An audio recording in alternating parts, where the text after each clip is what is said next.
Hi, my name is Bongani Morgan, and I'm the director of MAP1MP1P.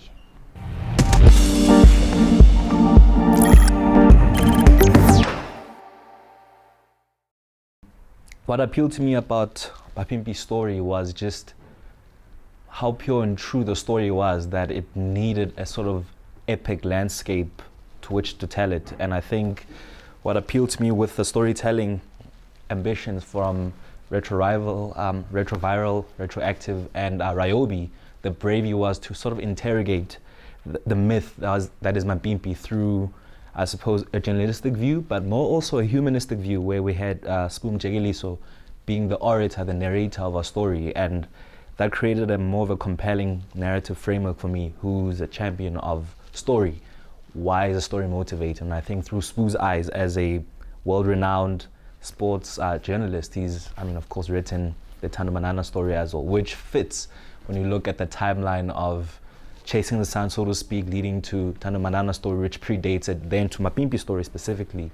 It's sort of like a nice universe we're creating with the legends that are Springboks. And I think the opportunity from my point of view was to maybe land a bit of paint to that canvas of the Springbok story. And I think MAP1MP1P story is one of the most standout for many ways. I hope that's a big takeaway in a sense of the storytelling. It's much bigger than he himself in terms of the ambition and what we're going for, but he is very much the centerpiece of the story. And I hope people can take away so many things, from rugby fans, the fanboys who like to analyzing stories, to the everyday man who can watch a very good story about hope and dreams, and a story that's very much true. And I hope with the epic scale, with our intentions and ambitions, it really lends to a more meaningful interpretation. So I'm excited to see what the people will think about that.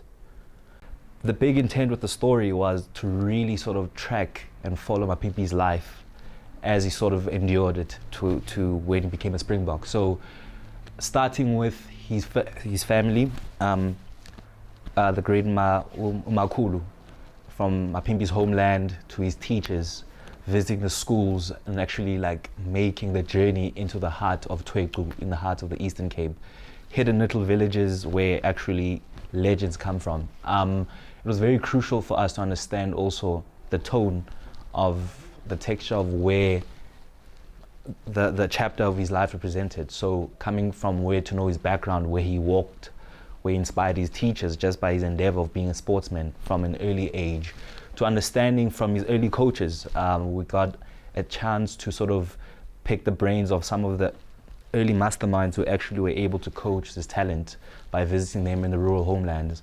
And then, of course, meeting, I think, quite organically with fellow legendary Springboks who served and maybe paved the way for future MAP1MP1Ps, like MAP1MP1P himself, such as Brian Habana, where we got to actually follow in the legendary footsteps of the number 11, which is passed down to another generation now, my timeline as opposed to as an adult, of the number 11, which is quite cool. The idea of the intent of the storytelling was to sort of signify the resonance behind the reasoning for telling the stories, that we need to go out to the actual places that the stories need, where the stories are actually coming from, and actually paint a picture of the realities there, rather than sort of take the stories and home them in a different environment. The stories that are true, that are authentic, are the ones where you go to those locations. It's not so much an exercise in logistics, but it's just to serve story. And I think with our intention behind MAP1MP1P was to serve his life story and to understand the greater themes that emerge from the story. And I hope our interviewees served a great deal to that storytelling.